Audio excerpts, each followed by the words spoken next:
Bismillah, wa salatu wa salam ala rasulillah, wa ala alihi wa sahbihi wa man wala. Allahun e falenderoj për ti falen ndim, kërkoj salavat dhe selamat, dërgojmë bi pejgamberin sallallahu alaihi wasallam, familjen e tij, shokët e tij dhe mbi të gjithë ata që pasojnë me të mirë deri në ditën e fundit. Para se me hi në temë, e kujtoj veten edhe juve në rast që është Imam Ahmedi me Imam Shafiun. Kur e ka pa Imam Ahmedi, dhe më thonë Imam Shafiun dersin e ati, edhe mençurinë e tij se atë që e ka dallu Imam Shafiun është konë shumë i shkath, inteligjent, edhe ka pas kuptimin shumë të prehtë. Imam Ahmedi kur e ka pa, dhe më thonë këtë inteligjencë edhe kuptim, është ullë dhe ka ngup Imam Shafiut, ka ngu ders. Edhe Sufjan e Thauri apo Ibn Ujejne, me sa më kujtohet, kur e sheh Imam Ahmedin kështu thot, hajde thot na kena punë me hadith, me mbledh hadithin, me rujt hadithin. Thot, hadithin e gjejmë apet, zinxhiri është, njerëzit janë, po thot me bu me na hik që ky, do më thonë Imam Shafiun, kuptimi ati, atëherë thot se në gjejmë. Do më thonë këto shanca, të cilat Allahu na i mundson komoditet, rahati, për mi shfrytzu për khajr, për ligjerata apo punë të mira, është mirë me i shfrytzu se nuk i dihet a i kena gjithmonë, a i kena këtë rahati dhe siguri sa herë që na e shpresojmë. Kapitullin e radhës që i kemi sot me Imam Bukhariun, Allahu e pas të mëshiru, thot kapitulli nuk e shanë besimtari prind të ti. Kapitullin e javës të kalum e kena marë kapitulli ku besimtari e respekton edhe ka obligim mu kujdes për prindin e ti edhe nëse është jo besimtar. Kjo ke kapitulli i javës të kalum. Tash e ka kapitullin e radhës Imam Bukhariu ku e ka sjellë thot besimtari nuk e ofendon, nuk e fyn, nuk e shan prindin e ti. Që do me na edhon një farë mesazhi se ky kapitull ka lidhje me kapitullin e kalum, se ka najherë ai i rivi që janë nisë me praktiku islamin, e ka një farë euforie, e ka një farë entuziazmi edhe i vlën dhe më thonë gjaki, e përindi jo besimtar mundet najherë me të ofendu në fejnë tane, mundet me të nënvlerësu fejnë, mundet bile edhe me tanë leje fejen, që kina marrë me atë sahabijun, pa dhe që shka raste bashkohore, sa dush. Edhe në këtë rast, pra me këtë kapitull në thot Imam Bukhariu, pa edhe nëse të thot, edhe të urdhëron me lanë fejen, ose nëse edhe të sulmon me fjallë, atëherë edhe në këtë rast, me këtë kapitull në mëson Imam Bukhariu se prap ti si besimtar, ti si fëmi duhesh me pas atë respektin edhe edukatën me prindin tanë. Normal e mbron fejen tane, e argumenton fejen tane, mirë po prap me edukat edhe me sjellje ndaj prindit edhe pse është jo besimtar apo ta ofendon fejen në këtë rast.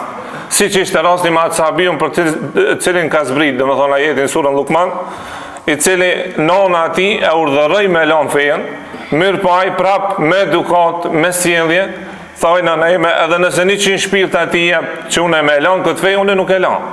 Dhe më thonë tjeshtë argumenton, atë fejën tane e mbronë, fejën tane mirë po prap, obligimi ndaj prindit me u kujdes, me edukat, është obligim edhe në këtë rast, dhe më thonë në mëson Imam Bukhariu me këtë kapitull. Hadithin që e ka sjellë, dhe më thonë në këtë kapitull, është hadithi ku pejgamberi sallallahu alaihi wasallam thot për i gjunaheve të mëdhoja është me e sha fëmia prindin e ti. Për i gjunaheve të mëdhoja është me e sha apo me ofendu fëmia prindin e ti. Sahabët me atë natyrën e vetë, me devotshmërinë e vetë, me reagimin e menjëhershëm thanë që nuk mundën me imagjinu se mundët dikush me prej besimtarëve me ofendu ose me sha prindin e vetë direkt. Edhe thanë, ja Rasulullah, qysh mundët me sha apo me ofendu prindin një besimtar. Me atë natyrën dhe devotshmërinë që e kishin sahabët, që fatkeqësisht nuk e kanë pa sahabët se çka ka ndodhur mas tyre, apo nuk e kanë ni se shka ndodhë në kohën tonë bashkohore, që jo që e shon, jo që e lëndon, jo që ndështë e arre, jo që ndështë e nëzirë prej shpije, që unë personalisht këm pasë rast, dhe më thonë më kanë thirë, edhe më thot, ai i cili pretendon islam në mesin e Ramazanit, e nëzirë prej shpijes vetë nonën e vetë. Dhe më thonë, këtë unë e vetë e kumë përjetu. Edhe ky pretendon islam, musliman. E ka nëzirë prej shpije, edhe e kalon dhe më thonë nudh.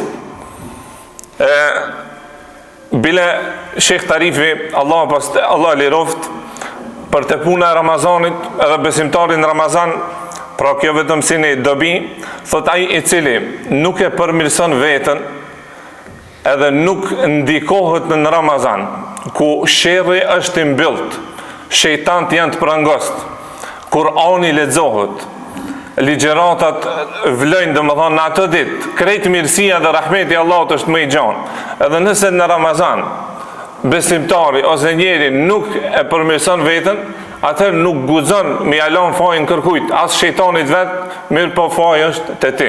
Shpirti jotë, nefsi jotë është i prisht. Edhe kur kush tjetër. Pejgamberi s.a.s. në këtë rast ju tha sahabëv, tha nuk është dhe më thonë për qëllim direkt, mirë po nëse ti e shon dikan, e ofendon dikan, edhe ti e di se nëse ti e shon, ai ta shon nonën edhe babën, që të na fatkeqësisht dhe më thonë si një tradit normale, që mi asha dikush një tjetrit nonën edhe babën, e thot nëse ty ta mërmenja se ai ta kthen me të njëjtën edhe ta shon nonën edhe babën, që kjo dhe më thonë hen të ki hadith. Edhe kjo është prej gjunaheve të mdoja nëse ti e ban qëta.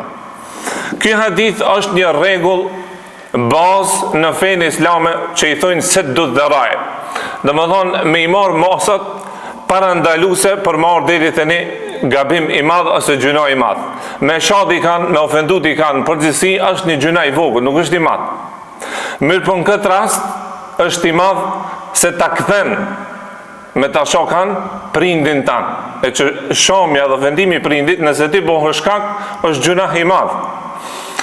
E kjo hadith në mëson se feja i parandalon ka njëherë ato gabimet e vogla për mësë marrë deri te gjunohu i madh. Si që është për shembull ulja e shikimit. Ulja e shikimit apo shikimin nga që nuk i kitë lejume, dhe më thonë është gjuna i vogël. Mirë për këtë e ka ndalu islami që mësë marrë deri te e madhja. Jo se shikimin vete është e kërkume, po është e ndalume vetëm që mësë marrë deri te më e madhja. Në këtë rast, kjo rregull në mëson se edhe nëse diçka është halal në esencë, është e lejume, mirë po qaj halali, qaj e lejume aty të qënë deri te harami, në qatë rast edhe halali bëhet e ndalume. Si për shembull është rasti që e sjellin dhe më thonë ulemat, nëse ti punon me rush ose shet rush, në esencë është halal, pa dyshim, mirë po nëse të vjen ty një kompani për marrë për shembull, edhe ta lip për me e prodhu alkohol, me bovin. Në këtë rast ndalohet, ti me jashit ati, edhe pse në esencë ti ki halal me shit, mirë po jo në këtë rast. Dhe më thonë, kjo rregull është shumë e madhe edhe shumë e rëndësishme në fenë Allah Azza wa Jall, që ka nëherë parandalohen dë gjana për mos marrë deri te harami i madh, apo te gabimi i madh. Edhe nëse është halal. Pejgamberi sallallahu alajhi wasallam e ka ndalu, siç e dini, me e friksu besimtarin edhe në hajgare, me ja drejtu armën ose me ja drejtu thikën. Kjo jo se në veti është haram, mirë po për mos me ndodh ndaj gabim pa dashje. Për atë e ka ndalu pejgamberi sallallahu alaihi wasallam.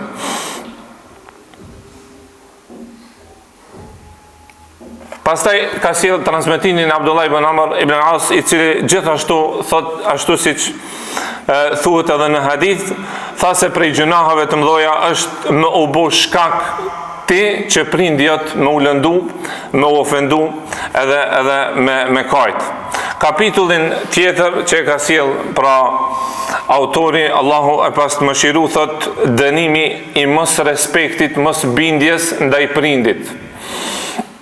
Në këtë hadithin e parë që ka sjell është hadithi e Abu Bekrës, ku thot pejgamberi sallallahu alaihi wasallam, thot nuk ka gjuna ma meritor që e meriton dënimin qyshin këtë dunja, sikur zullumi, baghi, domethënë baghi është për qëllim te kalimi i kufive në krejt aspektet, që është domethënë zullumi, edhe thot mos mbajtja e lidhjes farefisnore, mi kput lidhjet me farefisin. Domethënë që të dyja i ka cek pejgamberi sallallahu alajhi wasallam në këtë hadith se këto dyja janë ma meritor që e meritojnë domethënë dënimin qysh në dunjë. Normal se dënimi edhe shpërblimi në parim janë në ahiret, nuk janë në këtë dunjë. Mirë po, a ka dënim edhe në këtë dunjë? Ka dënim. A ka shpërblim edhe në këtë dunjë? Ka shpërblim. Edhe Allah azza wa jalla thot në Kur'an, thot وَلَنُذِيقَنَّهُمْ مِنَ الْعَذَابِ الْأَدْنَى دُونَ الْعَذَابِ الْأَكْبَرِ لَعَلَّهُمْ يَرْجِعُونَ. Thot Allahu disave për disa gabime, thot na ja u shijojmë dënimin qysh në këtë dunjë. Me shpresë që nashta ato përmirësohen, apo ndryshojnë, apo ndoshta është pastrim për ata, Allahu e di më së miri. Mirë po, a ka në dynja dënim? Ka. A ka edhe shpërblim? Ka. Ashtu si që në mëson këj hadith, se prej gjunaheve më meritor, që e meritojnë dënimin qysh në këtë dynja, është zullumi, padrejtësia, po gjithashtu edhe më kputja e lidhjeve farefisnore, në përgjithësi. Ndërsa pa dyshim në rend parhin, dhe me thonë lidhja me prindin, me nanën edhe babën. Zullumi pa dyshim ulemat e kam përmenë se e përfshin këtu çdo kategori. Dhe me thonë, Allahu azza wa jalla në hadith kutsi të pejgamberi s.a.s. thot ja ibadini harram të dhulme ala nefsi, thot o rob të mi, une e kam bo haram për veti zullumin. Pra Allahu ja ka bo haram ndales vetës pa drejtsin. Wa jahaltuhu bainakum muharrama, edhe kum bo thot në mesin e juve haram. Këtu përfshin çdo kategori të njerëzit. Edhe nëse është jo besimtar, po edhe nëse është kafsh, Islami e ka ndalu pa drejtsin. Edhe ka urdhru drejtsin me çdo kategori të njerëzve. Pejgamberi s.a.s. në një hadith që e transmeton edhe Buhariu, edhe Muslimi, thot udhibet mar'a, është dënu një gruje për një macë. Edhe ky hadith është edhe i frikshëm, edhe kërcënues ka nëherë për ato që i nënvlerësojnë gabimet, i neglizhojnë. Hajtë se kur gjons është. Pejgamberi s.a.s. fol për këtë gruje e cila normal pasi që ka vdek, do më thonë tha pejgamberi Allahut është dënu për shkak se e ka izolu një macë, as nuk e ka dhonë me hangër me pi, po as nuk e ka lanë vetë ajo me hangër edhe me pi, e ka mbyll. Pejgamberi s.a.s. ta është dënu kjo.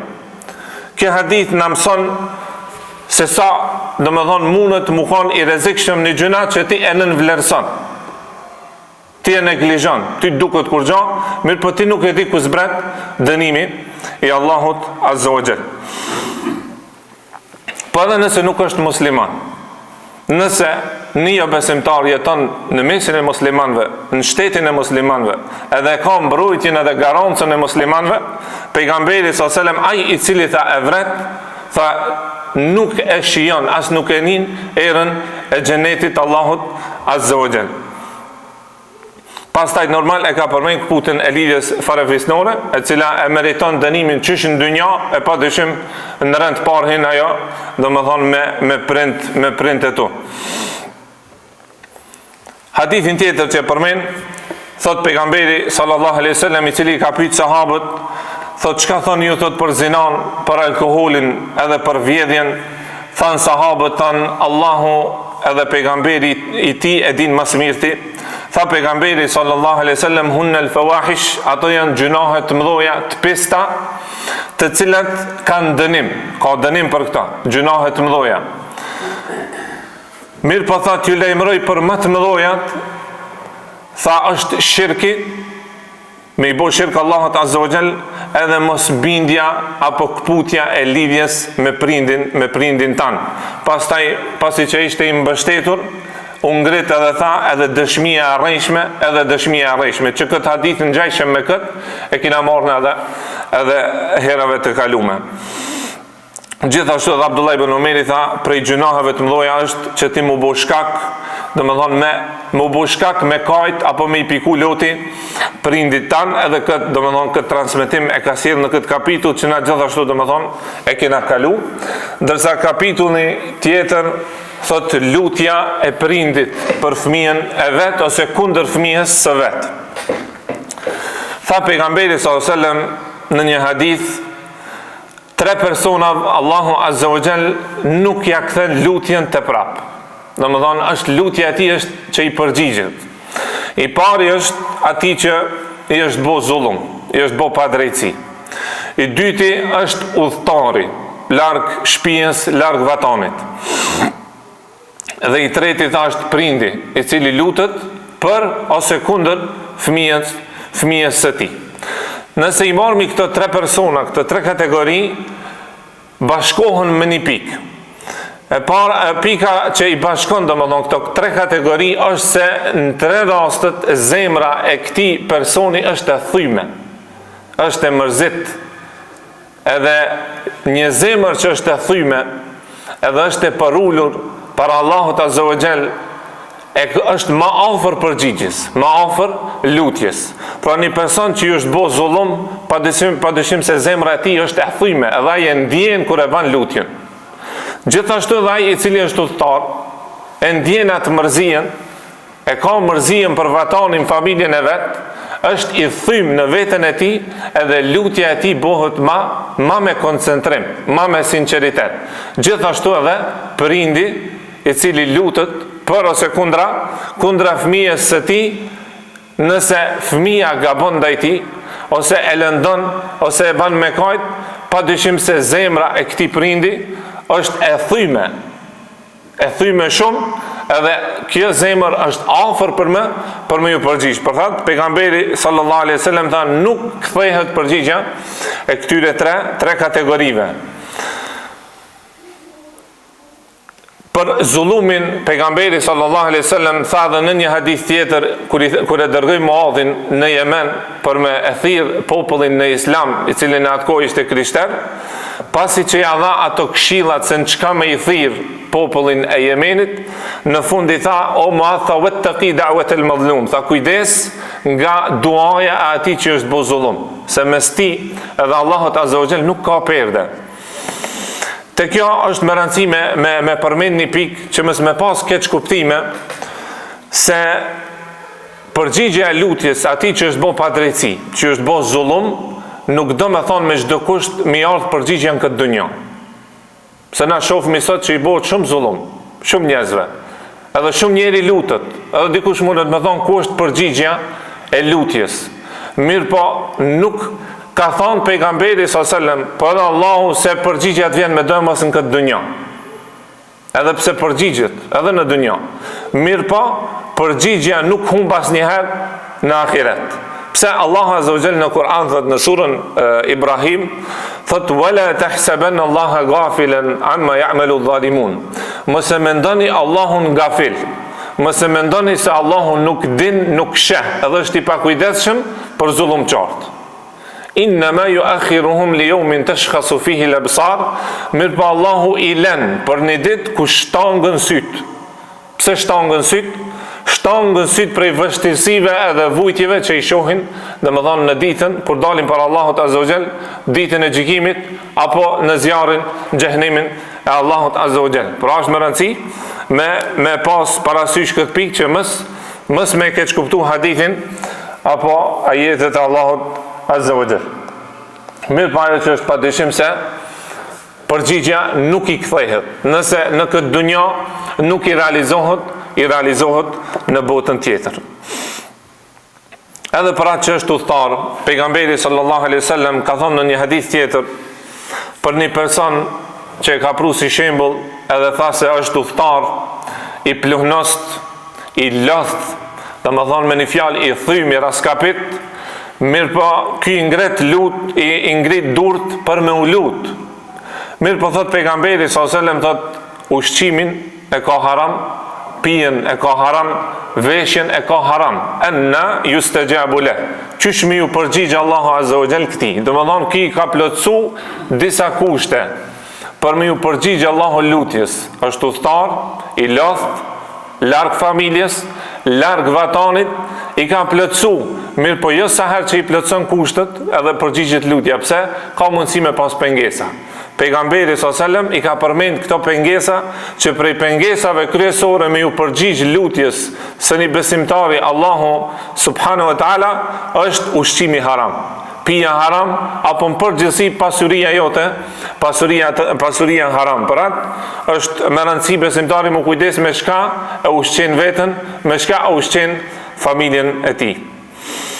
Edhe në fund pra lutja e prindit që ka përmend pejgamberi sallallahu alaihi wasallam, e që nuk i kthehet pra lutja e tij nëse e ban për fëmijën ose kundër fëmijës, mirë po normal jo në çdo rast, jo sa herë. Se në përgjithësi njeri, jo veç prindi, Allahu azza wa jalla përmend në Kur'an në surën Al-Isra thotë: "Wa yad'u al-insanu bi-sharri du'a'ahu bil-khair wa kana al-insanu ajula." Shpesh njeri bën dua kundër dikujt, në realitet ose nuk është në hak, nuk është për me bo qatë dua, ose e pan dua e mallkon dikam për një vepër shumë të vogël, se meriton mallkimin. E thotë Allah, njeri është i gutshëm, gutët. Edhe në këtë rast, duaja e prindit është që i përgjigjet Allah azza wa jall, nuk ja kthen të prap, mirë po jo çdo herë, jo nëse nuk e ka në drejt, jo nëse nuk e ka në hak. Për atë, në këtë rast, pejgamberi s.a.s. që i ka ndodhur pra një rast me sahabët e tij, pra këtë duhet me pas parasysh sidomos prindi për fëmijën e vet, kur lutet për ose kundra atij, me pas kujdes se fundit kur bën ti dua për fëmijën kundër fëmijës tan, nëse përgjigjet Allahu azza wa jall në këtë dunjë për lutjen tane, i pari që i bën pishman është prap prindi. Ai është që e vun më shumti. E thot ky rast se pejgamberi s.a.s. ishte duke hec me sahabët e tij. Edhe një person i cili hyp në deve, mirë po devja është ngadalësua dhe nuk ka hec si duhet, edhe kjo e mallkon. Pejgamberi s.a.s. thot, leje thot atë deve, nuk kina nevojë për një deve që është e mallkume. Edhe i këshillon sahabët të kujdes, mos bani lutje kundër vetes, as kundër pasurisë, as kundër evladve, se mund është me qëllu me një moment që Allahu i përgjigjet lutjes, edhe masane pishman i pari që i bjen, dhe më thonë jeti. Për atë besimtari apo prindi, në këtë rast duhet me pas kujdes, sidomos nonat tona, të cilat shpesh i përdorin lutjet, ndoshta edhe për një nervoz apo një gabim më të vogël, vjen mallkimi, vjen paralizimi, vjen Allahu të shkatroft, mos ja pafsh hajrin. Këta do më thonë janë dua që duhet me pas kujdes prindi. Edhe një hadith është të ky kapitulli, po është pak më i gatë, inshallah e lajmë për javën e ardhshme. Wa akhiru da'wana alhamdulillahi rabbil alamin. Allahu ju shpërblef për durimin.